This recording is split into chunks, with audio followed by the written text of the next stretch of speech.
დაკავებული 4 მაღაროელის განაჩენი 20 იანვარს გახდება ცნობილი. მოსამართლემ დღეს განაჩენის გამოცხადებისაგან თავი შეიკავა და საკითხი გადადო. მაღაროელები აღნიშნულს ბრალდების აბსურდულობას უკავშირებენ. ცნობისათვის დაკავებული არიან მაღაროელები მერაბ სარალიძე, გიორგი მეფარიძე, არჩილ ჭუმბურიძე და ჭიათურელი. საპროტესტო აქციების მონაწილე თენგიზ გველესიანი. დაკავებულებს 9 წლამდე თავისუფლების აღკვეთა ემუქრებათ.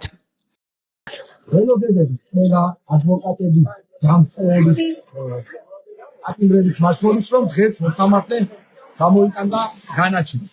რა თქმა უნდა მოსამართლემ გამოაცხადა რომ გავდიე განაჩენის გამოსატანად და ველოდებოდი ყველა ამ განაჩენს. თუმცა თვითონ არ გამოცხადდა მოსამართლემ სწორად გარეკა ვიღაცის შემოქმედა მოვლენდა რომ ვერ გამიგას განაჩენი დღეს პროცესი გადაიდოს სამშაბათს 11 საათამდე. ეს მეგობრებო იმას ნიშნავს მხოლოდ რომ ეს საქმე იმდენად აბსურდული, იმდენად შეკერილია, რომ მოსამართლეც კი ვერ ხვდება საერთოდ რა უნდა გააკეთოს, როგორ უნდა გამოვიდეს. თუმცა თქვას რომ აი ეს მართალია და ამ ეს ბიჭები ნამდვილად დამნაშავეები არიან და 9 წელი უნდა გაუშვათ ციხეში. ადამიანია ისიც და ხვდება რომ ამ ხელად ცოდვის ჩადენა არ არის მარტივი საქმე.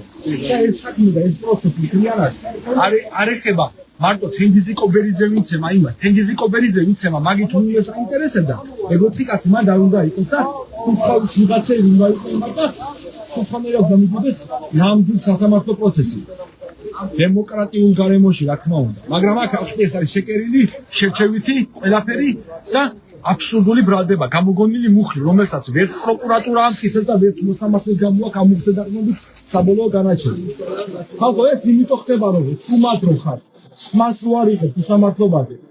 ეს იმას ნიშნავს კიდე რომ ფაქტობრივად ბიჭების გაწმობა პირდაპირ სამშაბათს შეიძლება პროცესი ჩამისვლის გარეშე მოსამართლემ წერილობითაც გამოაქვეყნოს და განაჩენი გამოაცხადოს ისე რომ თვალებში არ ჩახედოს იმ დაკავებულებს.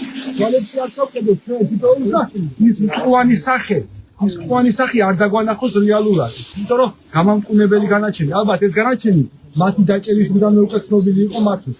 მაგრამ პროცედურულად გაწერეს პროტოკოლის მიხედვით 9 თვე ჭირდებოდა პროკურატურას, ეს აბსურდი მასკარადი დაერგა თავიდან ბოლომდე. მაგრამ არ შერჩებათ მეგობრებო ეს რა თქმა უნდა მთლიანი ქალაქის შიმშილი ხალხი არის საშვენ, ხალხ უნდა შევენდა და ამიტომ თქვენ ვიხოთ აუცილებლად ამოხოკებარია მეგობრები კი არ უნდა დაიმკვიროთ თქვენ. გამოაგზავნეთ, ჩართეთ ამ საქმეში ანტიკორუფციული პირველ რიგში, გამოავლინეთ ის მოძალადეები, ის ჭამელები, რომლებიც ხრიან და ანგრევენ ხრიანად ჭიათურას. დრო არის, რომ მოეგო. თუკი ხელისუფლება ხია, თუკი შენ მართლა პრემიერი ხია, ირაკი კობახიძე, გაიძვერა უნამუსომ, ზურა ყაჩაველმა, რომელმაც ჩამოგიტანა თითქოს ამბავი, ეცი დაჭერილი ყავდა, ეცი დაკავებდა, ჩვენმა, ჩვენს მოგებაც, ასევე არც ერთ სამშაბათი რომლებიც ამ კრიმინალურ ბანდას არასდროს არ დავემონებით, არასდროს არ ვეთქვით, შავზე თეთრიაო და ამ პირიქით თეთრი შავიაო. გამოვწვიდით ჭიათურლებო, ქალაქში ხდება შველა. ამ 4 მოსამართლე დაკავებული ბიჭების, რომლებსაც ბოლო განაჩენსაც კი ვერ უცხადებენ, ამათი დაკავებისას, ამათი მიზიდას თქვენ არ გეფერდებათ არაფერზე. მოამყოფეთ მომავალთაობას სამიზამო და შეუწყეთილ ბატონყმობაში. გადაარჩინეთ თქვენი საკუთარი შვილები, თორე ხვალდაზეთ ყველას მოგაგებიან კარგო.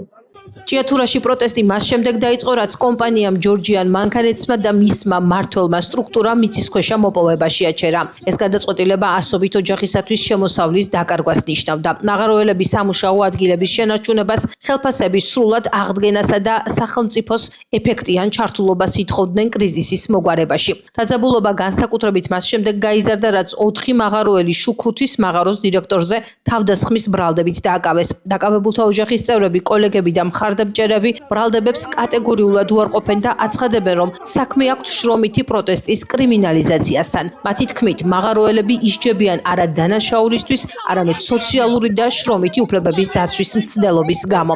სწორედ ამ საფრთხემ გამოიწვია ფართომასშტაბიანი სოლიდარობა, აქციები ჭიათურაში და თბილისში, ასევე შიმშილობის დაწყება რამდენიმე მაღაროელის მხრიდან. საქმე უკვე გასცდა ერთი კონკრეტული ინციდენტის ფარგლებს და გადაიქცა ფართო საზოგადოებრივ საკითხად. რამდენად დაცულია საქართველოში შრომითი პროტესტის უფლება და ხომ არ გამოიყენება სისხლის სამართლის კანონმდებლობა სოციალური უკმაყოფილების ჩასახშობად.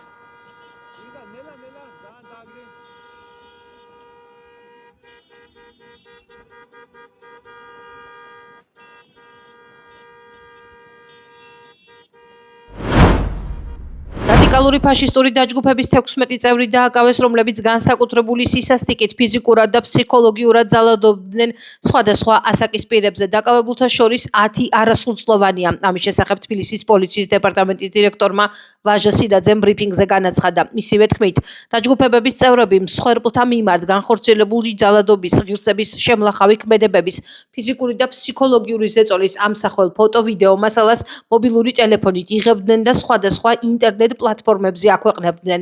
დანაშაულები 10 წლამდე ვადით თავისუფლების აღკვეთას ითვალისწინებს. შინაგან საქმეთა სამინისტროს თბილისის პოლიციის დეპარტამენტის თანამშრომლებმა დღეს ქვეყნის მასშტაბით რადიკალური ფაშისტური დაჯგუფების 16 წევრი დააკავეს, რომლებიც განსაკუთრებული სისასტიკით ფიზიკურად და ფსიქოლოგიურად ძალადობდნენ სხვადასხვა ასაკის პირებზე. დაკავებულთა შორის 10 არასრულწლოვანია. სამართალდამცველების მიერ თვეების განმავლობაში სისხლის სამართლის საქმეზე ჩატარებული გამოძიებით დადგინდა, რომ ძალადობრივი დაჯგუფების წევრები თავს მოიხსენიებდნენ ნეონაცისტებად და ხელმძღვანელობდნენ ფაშისტური იდეოლოგიით. გავლენების გაზრდისა და ცნობადობის მოხვეჭის მიზნით ისინი რადიკალურ დამოკიდებულებას იჩენდნენ მსხვერპლთა მიმართ და განსაკუთრებული სისასტიკით ფიზიკურად უსწორდებოდნენ მათ, ვინც მათ იდეოლოგიას არ ეთანხმებოდა. დაჯგუფებების წევრები მსხვერპლთა მიმართ განხორციელებული ძალადობის, ღირსების შემლახველი ქმედებების, ფიზიკური და ფსიქოლოგიური ზეწოლის ამსახველ ფოტო-ვიდეო მასალას მობილური ტელეფონით იღებდნენ და სხვადასხვა ინტერნეტ პლატფორმაზე აქვეყნებდნენ. აღნიშნული ძალადობრივი ქმედებების შედეგად დაზარალებულია 10-ზე მეტი პირი, მათ შორის 4 არასრულწლოვანი. ბრალდებულების პირადი და საცხოვრებელი სახლების ჩხრეკისას ამოღებულია მათი კუთვნილი მობილური ტელეფონები, ნიღბები, სხვადასხვა ელექტრონული ტექნიკა, ნაცისტური სიმბოლიკის ნივთები, ხმოვანი და ცივი იარაღები. მომხდარ ფაქტზე გამოძიება სისხლის სამართლის კოდექსის 154 პრიმა მუხლის მეორე ნაწილის ზ ქვეპუნქტით და ამავე მუხლის მესამე ნაწილის ბ ქვეპუნქტით მიმდინარეობს, რაც წინასწარის შეცნობით არასრულწლოვანის მიმართ ჯგუფურად ჩადენილ არაადამიანურ მოპყრობას გულისხმობს და 10 წლამდე ვადით თავისუფლების აღკვეთას ითვალისწინებს. საზოგადოებას შევახსენებთ, რომ რადიკალური ფაშისტური დაჯგუფებების ორი ლიდერი ლევან აბესაძე და დავით ჯაფაროვი ანალოგიური ბრალდებით სასჯელს უკვე იხდიან პენიტენციურ დაწესებულებაში, რომლებიც სამართალდამცველებმა რამდენიმე თვის წინ დააკავეს. მათთან ერთად ასევე დაკავებულია დაჯგუფებების კიდევ 7 წევრი. გამოძიებამ დაადგინა, რომ ხსენებული იდეოლოგიის ჯგუფების სხვა წევრები აგრძელებდნენ ძალადობრივ ქმედებებს, რაც საქმეზე მიმდინარე გამოძიების პროცესში მოპოვებული მტკიცებულებებით დადასტურდა. სისხლის სამართლის საქმეზე ინტენსიურ რეჟიმში გრძელდება საგამოძიებო მოქმედებები. ფაშისტური იდეოლოგიის მქონე ძალადობრივ ჯგუფებთან კავშირში მყოფი სხვა პირების გამოვლენისა და მათი სისხლის სამართლებრივ პასუხისგებაში მიცემის მიზნით. საზოგადოების თითოეულ წევრს კი მოუწოდებთ მსგავსი დანაშაულების ელემენტარული ნიშნების არსებობისას დაუყოვნებლივ შეგვატყობინონ, რათა თავიდან ავიცილოთ სასტიკი მოპყრობა არასრულწლოვანთა მიმართ და მსგავსი იდეოლოგიის გავრცელება ახალგაზრდებს შორის. აქვე მინდა მადლობა გადაუხადო ქალაქ თბილისის პოლიციის თითოეულ თანამშრომელს წარმატებულად ჩატარებული საპოლიციო ღონისძიებისათვის. ქართულმა ოცნებამ ბრიტანეთის სამაუწყებლო კორპორაციას BBC-ს საჩივრით მიმართა დეკემბერში გამოქვეყნებული ჟურნალისტური გამოძიების გამო. გამოძიების, რომლის თანახმადაც 2024 წლის აქციების დაშლისას პოლიციამ სავარაუდოდ გამოიყენა სახიფათო ქიმიური აგენტი ბრომბენზოლ ციანიდი, იგივე კამიტი. ქართული ოცნება BBC-საგან ბოდიშის მოხდას ითხოვს. ხელისუფლების ოპონენტების განცხადებით კი ქიმიური მოწამვლის სკანდალი რეაგირების გარეშე არ დარჩება, რადგან სუსის გამოძიების ვერაფერი დადგინდა და მათთვის სრულიად გაუგებარი დასკვნები დაიდო. ოპოზიცია თვლის, რომ ამ საქმესთან დაკავშირებით აუცილებელია საერთაშორისო გამოძიება ჩატარდეს. ამასთან BBC კვლავ იცავს ჟურნალისტების ნამუშევარს. ერთია BBC და მეორე არის ის რეალობა, რაც გვაქვს და ამიტომ ოცნებას კარგად უნდა ისმოდეს, რომ თუ ისინი მართლები არიან ამ საქმეში, ახლა BBC-ს ასე ვთქვათ საჩივრს, რა თქმა უნდა, საკუთარი პროპაგანდისტული მიზნებისთვის იყენებენ და თუ მას არ სურს, რა თქმა უნდა, დროის მოგება და თუ მისი რეალური მიზანი არის ამ საქმესთან დაკავშირებით სიმართლის დადგენა, მაშინ კიდევ ვიმეორებ, საპარლამენტო კომისია იყო ერთადერთი ყველაზე სწორი გამოსავალი და ის, რომ ამას არ დაეთანხმა ოცნება და ისეთი ისტერიკა მოყვა, როგორც მოყვა, კიდევ ერთხელ ადასტურებს იმას, რომ რა თქმა უნდა, ოცნება ამ საქმეში მართალი არ არის. როდესაც ეს ფილმი გამოვიდა, ქართულმა ოცნებამ ვერ შეძლო თუნდაც თავისი ყველაზე გულუბრყვილო ამომრჩევლის დარწმუნება იმაში, რომ ქიმიური მოწამვლის საქმეში ის იყო სუფთა, მათ ჩაატარეს სპექტაკლი სუსის ეგრეთ წოდებული გამოძიება 5 დღიანი, რომელიც მიზნად ისახავდა არა სიმართლის დადგენას, არამედ სიმართლის დამალვას. ქართულმა ოცნებამ აგრეთვე დააანონსა, რომ დიდ საერთაშორისო დავას იწყებდა BBC-სთან და ახლა აღმოჩნდა, რომ რაღაც ეთიკის საკითხებზე აწარმოებს დავას. რეალური დავა რომ წარმოებდეს საერთაშორისო სასამართლოში, ბუნებრივია ქართულ ოცნებას მოუწევს პასუხის გაცემა. სიუჟეტი, რომელიც BBC-მ აჩვენა, მთელი რიგი უზუსტობებით არის სავსე. მაგრამ არსებობს კიდევ ისეთი პასაჟები, რომელიც უზუსტობასთან ერთად კონკრეტულად უჩვენებს მიზანს ამ სიუჟეტის. ეს მიზანი არის პოლიტიკური და დისკრედიტაცია საქართველოს ხელისუფლების. საქართველოს რატომღაც მიაჩნიათ დაბალ ღობეთ, რომელსაც შეიძლება მიაყენოს შეურაცხყოფა კონკრეტული პოლიტიკური მიზნით დააზიანო მისი იმიჯი და ამასთან დაკავშირებით არანაირი პასუხისგებლობა არ დაგეკისროს. მე ვფიქრობ, რომ საერთაშორისო სამართალი ამ საკითხებთან დაკავშირებით იქნება ობიექტური. ჩვენთვის ნათელია, რომ საქართველოს მიმდინარეობს ჰიბრიდული შეტევა, მათ შორის საინფორმაციო მიმართულებით, მაგრამ ასეთი ტიპის ტყუილს აუცილებლად ჭირდება სამართლებრივი რეაგირება. რამდენიმე ეტაპიანი პროცესია, უპირველესად თავად მედია საშუალებაში უნდა გაასაჩიროს მომჩივანმა, შემდგომ არის იქ ბრიტანული მარეგულირება და საბოლოო ჯამში სასამართლო. ჩვენ გამოვიყენებთ ყველა ამ შესაძლებლობას, უბრალოდ იმედს ვიტოვებთ, რომ BBC-ს ამ მედია საშუალების ფარგლებშივე მოგვარდება ეს საკითხი და BBC-ს საბოლოო ჯამში ბოდიშს მოიხდის საქართველოს სახელმწიფოს წინაშე აი ამ რეპუტაციის შემლახავი.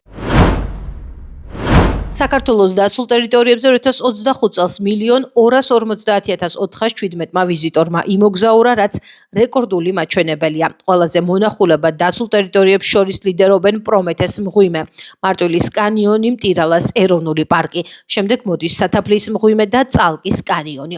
ქართველი ვიზიტორების რაოდენობა 515.188 შეადგინა, რაც 2024 წლის მაჩვენებელთან შედარებით 12%-ით ზრდას ასახავს, ხოლო უცხოელ ვიზიტორთა რაოდენობა 14%-ითაა გაზრდილი. გარემოს დაცვის სოფლის მეურნეობის სამინისტროსთან ერთად დაცული ტერიტორიების სააგენტო აგრძელებს მუშაობას ეკოტურისტული სერვისების განვითარების მიმართულებით. კიდევ უფრო მეტად ხდება სხვადასხვა დაცულ ტერიტორიებზე ახალი სერვისების დანერგვა, რაც სამომავლოდ მოგვცემს საშუალებას, რომ ვუმასპინძლოთ უფრო მეტ ვიზიტორს და მეორე მხრივ სერვისები გავხადოთ უფრო დახვეწილი და შესაბამისად ვუპასუხოთ უფრო თანამედროვე სტანდარტებს. გასულ 2025 წელს საქართველოს დაცულ ტერიტორიებს 1.250.000-ზე მეტი ვიზიტორი ეწვია, რაც 2024 წელთან შედარებით 13%-იან ზრდას გულისხმობს. განსაკუთრებით დიდი ოდენობით ნარკოტიკული საშუალების უკანონო შეძენა, შენახვისა და რეალიზაციის ხელშეწყობის ბრალდებით უკრაინის მოქალაქე დააკავეს. სამართალდამცველებმა ბათუმში ბრალდებულის პირადი და დროებითი საცხოვრებელი ბინიშყრეკის შედეგად განსაკუთრებით დიდი ოდენობით ნარკოტიკული საშუალება მეტადონი ნივთმტკიცება დამოიღეს. პოლიციის მიერ ასევე ამოღებულია ნარკოტიკების დაფასვებისათვის საჭირო მასალები. გამოძიება სისხლის სამართლის კოდექსის 260 და 260 კვარტა მუხლებით მიმდინარეობს, რაც 20 წლამდე ან უვადო თავისუფლების აღკვეთას ითვალისწინებს. ბათუმის სამმართველოს სასაზღვრო სექტორ კირნათის დასაცავ მონაკვეთზე უცხო ქვეყნის ორი მოქალაქე საქართველოს სახელმწიფო საზღვრის უკანონო ჯგუფურად გადაკვეთის მცდელობის ფაქტზე დააკავეს. გამოძიებით დადგინდა, რომ ბრალდებულები სასაზღვრო საკონტროლო გამტარი პუნქტის გვერდისავლით საქართველოდან თურქეთის რესპუბლიკის მიმართულებით საქართველოს სახელმწიფო საზღვრის ჯგუფურად უკანონოდ გადაკვეთას ცდილობდნენ. გამოძიება საქართველოს სისხლის სამართლის კოდექსის 19.354 მუხლის მეორე ნაწილის აქვე პუნქტით მიმდინარეობს, რაც 5 წლამდე ვადით თავისუფლების აღკვეთას ითვალისწინებს. ზექალა შანიძის 100 წლის იუბილეა აღინიშნება თბილისის სახელმწიფო უნივერსიტეტში. ღონისძიება ორდღიანია. მომხსენებელთა შორის არიან ქართველი და უცხოელი ენათმეცნიერები. ამასთან უნივერსიტეტის სამუზეუმო დარბაზში გამოფენილია ზექალა შანიძის პირადი ნივთები, ხელნაწერები და სამეცნიერო მემკვიდრეობა. დღესვე მას ხანგრძლივი ნაყოფიერი პედაგოგიური და სამეცნიერო მოღვაწეობისათვის, ასევე ქართული მეცნიერების განვითარებაში შეტანილი განსაკუთრებული წვლილისათვის უნივერსიტეტის ოქროს მედალი მედალი გადაეცა. აკადემიკოსი მზექალა შანიძე ცნობილი ენათმეცნიერის აკაკი შანიძის ოჯახში დაიბადა. მას გამოქვეყნებული აქვს 200-მდე ნაშრომი ქართული მორფოლოგიის, ლექსიკოლოგიის, ტექსტუალური კრიტიკის დარგში. აღსანიშნავია მისი ღვაწლი ძველი ქართული ხელნაწერებისა და ასევე ძველი ქართული ბიბლიური ტექსტების შესწავლის კუთხით. განსაკუთრებულია მზექალა შანიძის ნაშრომები დავით აღმაშენებლის მოღვაწეობის შესახებ. კატეგორიული მოთხოვნა იყო, რომ მე იუბილე არ გადამიხატოთ. ერთადერთი რაზეც უარი ვერ გვითხრა, ეს არის სამეცნიერო თავყრილობის მოწყობა, რომელიც მის დაბადების დღეს დავამტყვიეთ.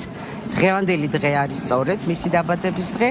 დღეს დაიწყო ამ კონფერენცია მუშაობა, გაიხსნა საზეიმოდ და ახალ გაგრძელდება მთელი დღის განმავლობაში. ნებისმიერი ერი იამაყებდა, რომ საუკუნოვანი მეცნიერი ხავს და მით უფრო ისეთი ეროვნული დარგის მიმართულების, როგორიც არის ქართული ფილოლოგია. განუზომელი ხალბატონი მზექალას ღვაწლი მან აღზარდა არაერთი თაობა და ხაზგასმით მინდა ვთქვა, რომ მან შექმნა საკუთარი სკოლა, თავისი მიმდევრები, იმ პრინციპების, იმ მეცნიერული ღირსების მატარებლები, რომლებიც დღესაც მოღვაწეობენ. ჩამობძანდა რამდენიმე ათეულობით უცხოელი ქართველოლოგი, ასევე წარმოდგენილია ძალიან საინტერესო მოხსენებები სხვადასხვა ქართველოლოგიური ცენტრების მიერ, რომელიც საქართველოში ფუნქციონირებს, ასე რომ მინდა თქვა, რომ დღეს ნამდვილად ჰუმანიტარული მეცნიერების მიმართულებით ზეიმია თბილისის სახელმწიფო უნივერსიტეტში.